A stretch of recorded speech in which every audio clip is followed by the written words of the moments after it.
You need to hear this, because you're being bombarded right now with these really over-the-top accusations against the president, that he's got blood on his hands, that his denial and delay has cost lives, and that basically he took no action until it was too late. The question is any of this true? Let's start back in January. January 15th, the first patient with coronavirus enters the United States from Wuhan. That was also the same day that these impeachment pens were being handed out. But luckily, the administration was on top of it. A couple of days later, January 17th, they were already implementing screenings at San Francisco, Los Angeles, and New York airports for flights coming in from Wuhan. But still, even about a week later, our mainstream media was still promoting things like this. Doctors saying, hey, this isn't a big deal, not much more dangerous than the flu. Nevertheless, President Trump did implement that travel restriction on January 31st, even though things like the World Health Organization were saying no need to limit trade and movement. And they largely criticized President Trump's travel restrictions. Same day, January 31st, that Nancy Pelosi proposed the No Ban Act, which would actually stop President Trump from implementing the life-saving travel restrictions that he did implement. So was everybody else really sounding the alarm at this point in time? No, of course not. Headlines like these were being written, and constantly, and by mainstream outlets. Again, I don't blame them. These are the facts they had at the time. Adam Schiff, the chairman of the Intelligence Committee, was getting regular updates in that committee. But he didn't even publicly talk about coronavirus until February 25th.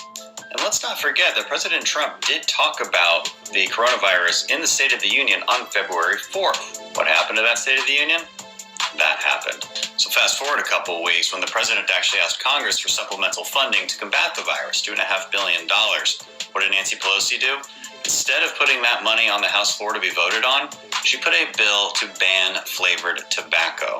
That was the priority of the Speaker of the House. You also hear a lot of criticism for Trump being overly optimistic. But this is what Nancy Pelosi was saying in late February, telling people to go out and enjoy themselves for the Chinese New Year. Come to Chinatown.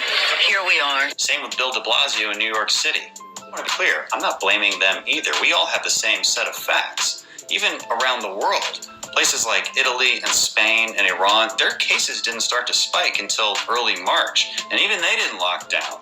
Italy didn't lock down until March 10th. Spain didn't lock down until March 14th. Iran, not until April 4th. Places like Sweden didn't lock down at all. As these countries locked down, were we just doing nothing? No, of course not. President Trump implemented travel restrictions from Europe on March 12th. And what did the media say? All of that. All of that. Widespread criticism. How could you do this? What's the point of this? Well, does this really sound like an administration that's in denial about this? Of course not. And a few days later, we implemented our own 15 days to slow the spread, which then turned into 30 more days. Okay, fine, say the critics. But what about the PPE? We were well behind. We should have had more in the national stockpile. Yeah, that's true. But USA Today did a fact check on this. As it turns out, most of our stockpile was depleted after the H1N1 virus. Okay? And the Obama administration never replenished it. That's the truth. Am I blaming them? No, not really. They don't have a crystal ball. What about the testing? We were behind on that. And that's President Trump's fault, right? Well, no, not so simple. Early on, the CDC started to develop a test, but China refused to give them actual samples of the virus, so it was harder to make a test. And also, they didn't do a great job of it. Also, long-standing FDA regulations prevented our private industry from actually developing tests. The Trump administration reversed those regulations that had been around for well over a decade. This is the main point here.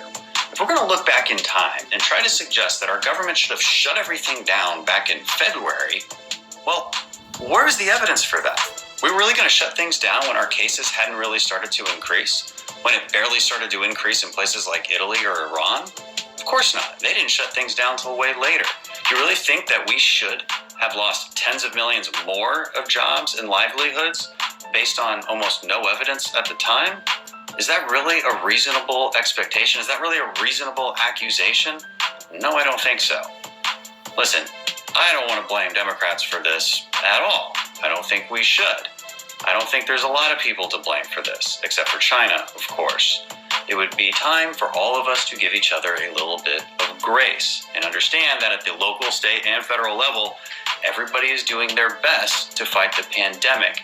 And we're going to need to stop the dishonest finger pointing as we move into the next phase, where we figure out how to reopen our economy and fight the pandemic alongside that. Thanks for listening.